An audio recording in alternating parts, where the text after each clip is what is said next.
Good morning, everyone. This is Jeffe Kennedy, author of Epic Fantasy Romance. I'm here with my first cup of coffee. Ah, delightful. Today is, say it with me, people, it is Friday. Woohoo! February 9th.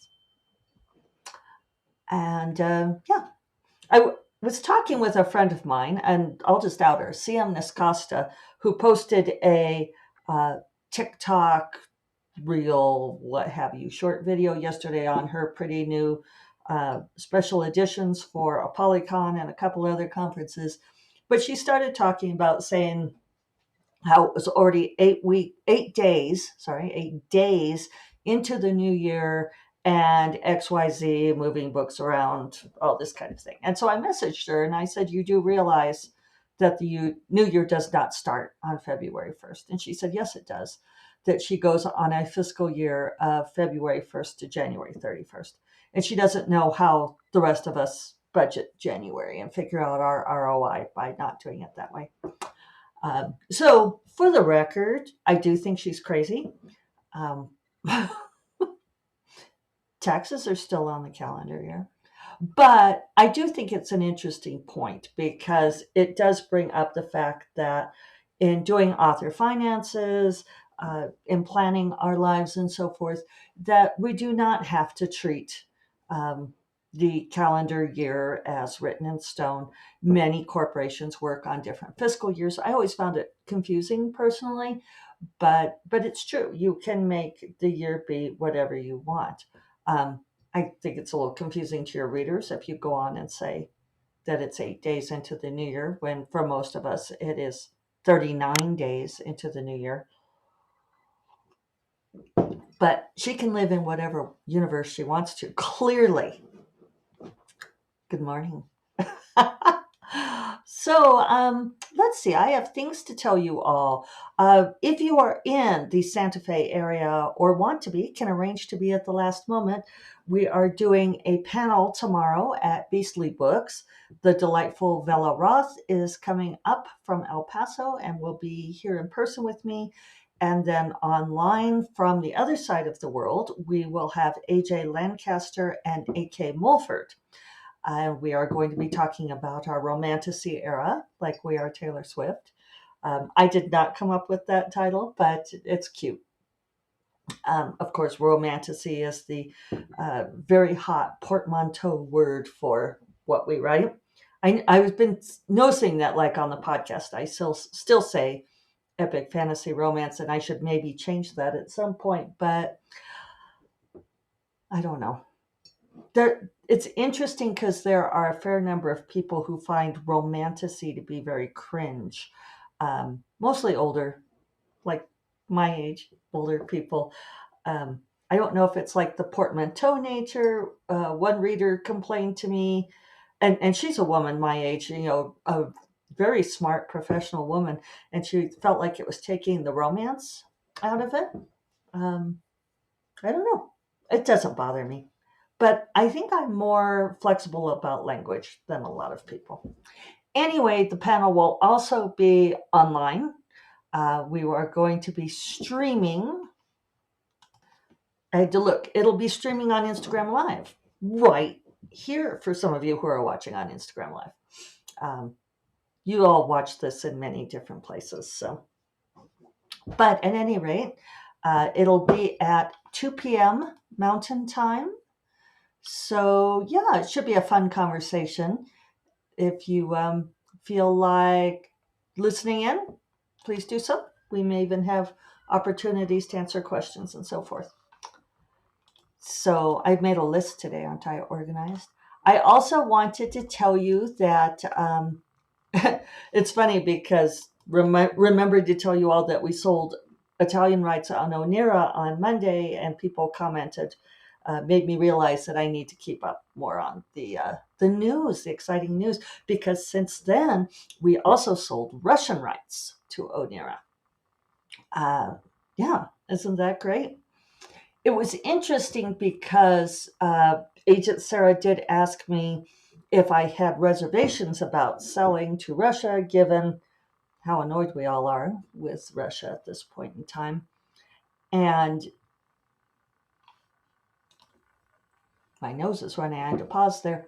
Um, and various ways that I could do this, mitigating factors she'd kind of gone through with other authors. And but one thing she said is that the Russian people are not the Russian government, which I think we all feel, having been through a really terrible American government. Uh, we won't go into that. But I did see, I guess I will go into that. I did see some old white guy being interviewed the other day wearing his MAGA hat, saying that America needed a dictator. Was like, oh, well, yeah, that's the American way. Thanks. Anyway, but yeah, I do very much believe that the Russian people are not the Russian government. And she said, and the Russian people deserve my books because she's a good agent.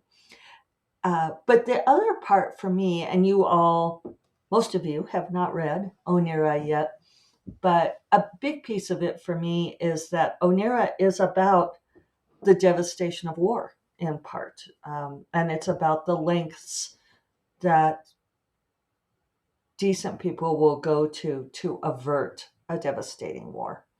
And I feel, yeah, like very good about getting this particular book into that part of the world at this time,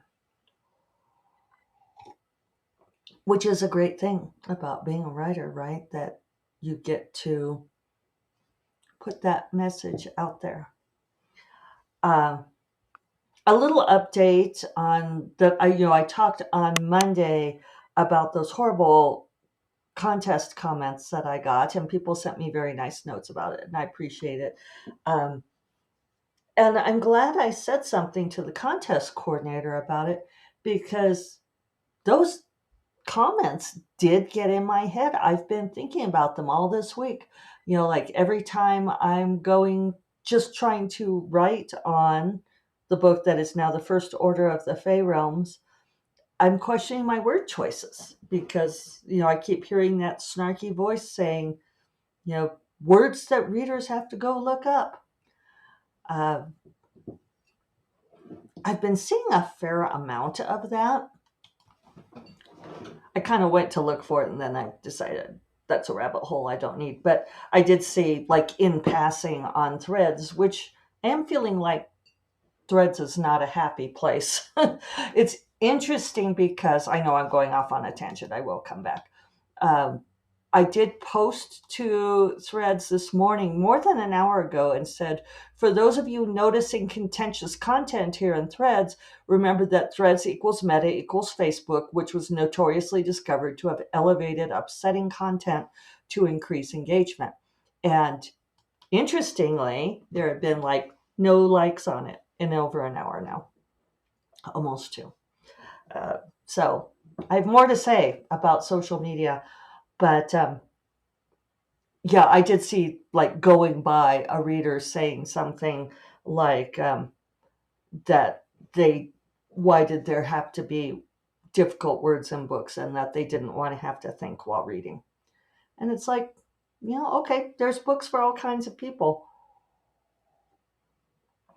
It's an interesting part of our culture today with all of the book banning that's going on, right? That it's not enough for people to just be able to choose the books they want to read, but that they also want the books that they don't want to read to not exist. It's a weird thing. It's a funny world. Um, I've been struggling with writing First Order of the Fey Realms. I don't know why. This has been a hard book for me to write. When Agent Sarah and I had our meeting a couple of weeks ago uh, and talked about it, she asked me if I was enjoying writing it, which it wasn't small talk. It wasn't the usual, oh, are you enjoying writing it? That kind of thing. She wanted to know. Um, and I think we will see how this comes out because it is interesting. And all of my friends keep saying to me in um, very smug ways that I actually don't mind. It's like a joint celebration smugness, if that makes sense. But like when I say, oh, and now I sold Russian rights to this book and all of that, they say, well, guess it was the book you were supposed to be writing. And that doesn't happen very often, right? That I get a book that just lands on me and insists on being written. Dark Wizard, excuse me, I get all choked up about it. Choke on my coffee. Dark Wizard was like that. It really wanted to be written. But in general, and I know I've talked about this many times, there is simply not a correlation between the books that write easily or that you love writing and the books that do well. But every once in a while there is. So I think Sarah is interested to see like how this book comes out. It's not that I'm not liking writing it. It's just been a challenge. And that was what I said to her. You know, it's a lot of action scenes. And it's hard for me to write action scenes. Why did I think that it was a great idea to start with? I don't know. But I did.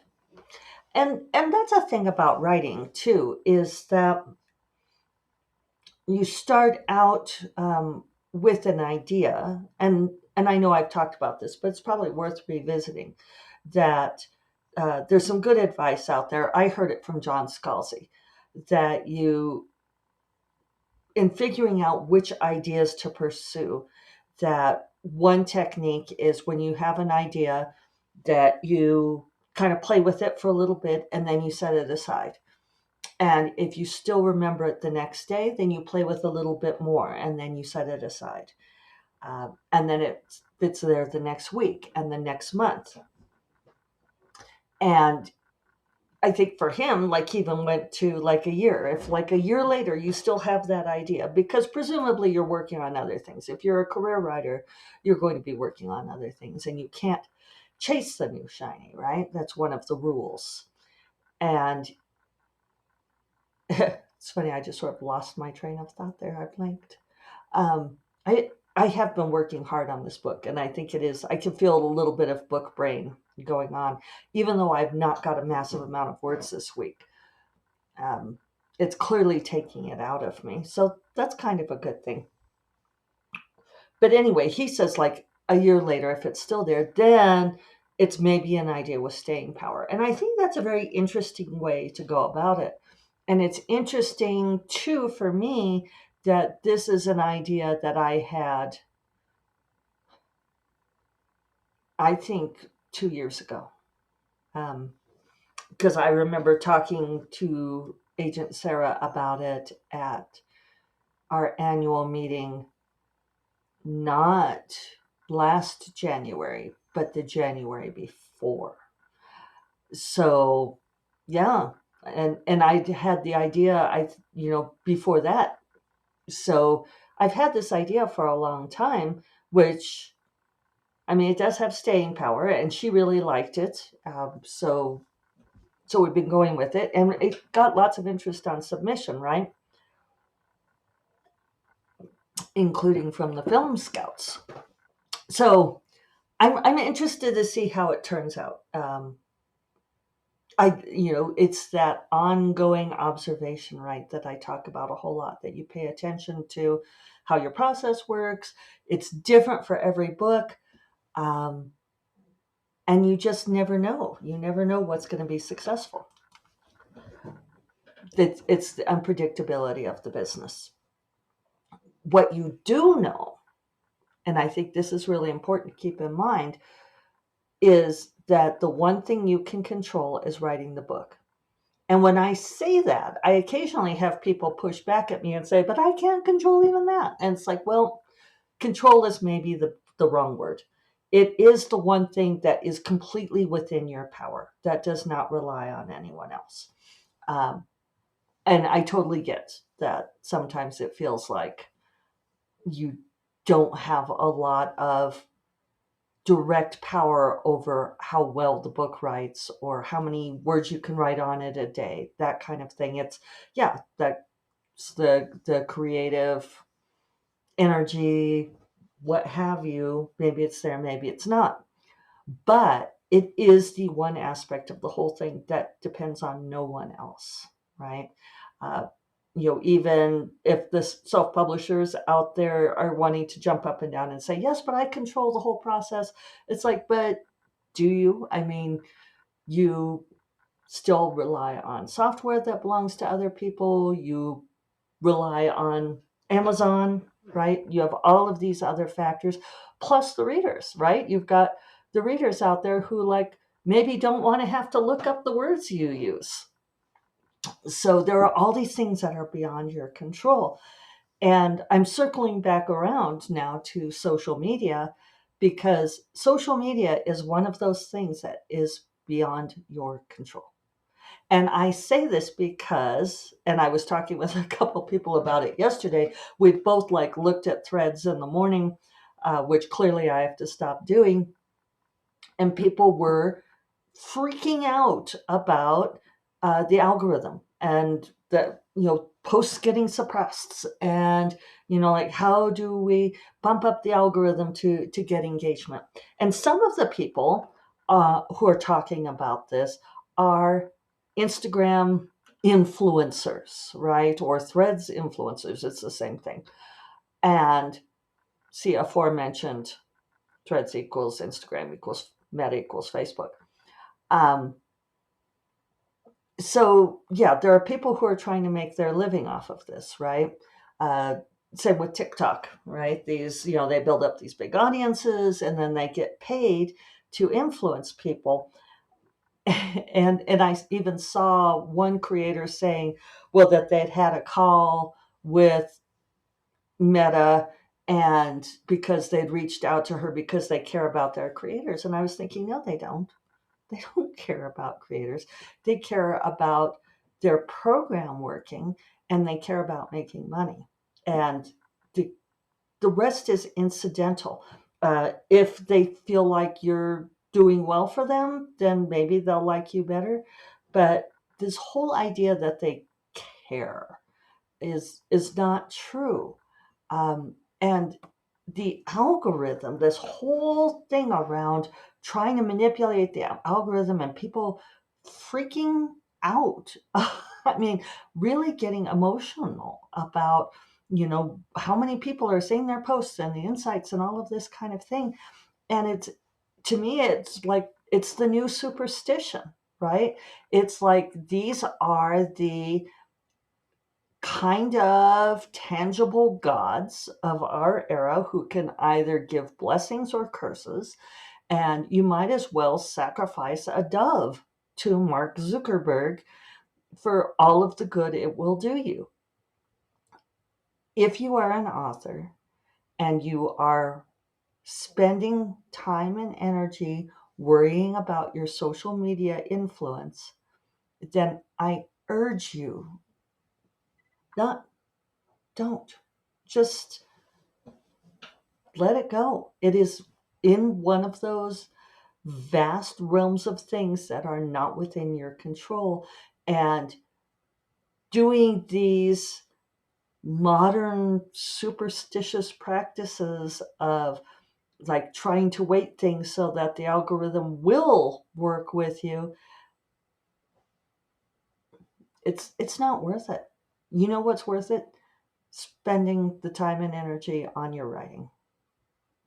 So that feels like a good place to stop for Friday. I hope you all have a fabulous weekend. I hope that I'm just going to hope that you go out and spend some time working on the thing that is important to you and that is within your control. That's what life is about. And I will talk to you all on Monday. You all take care. Bye bye.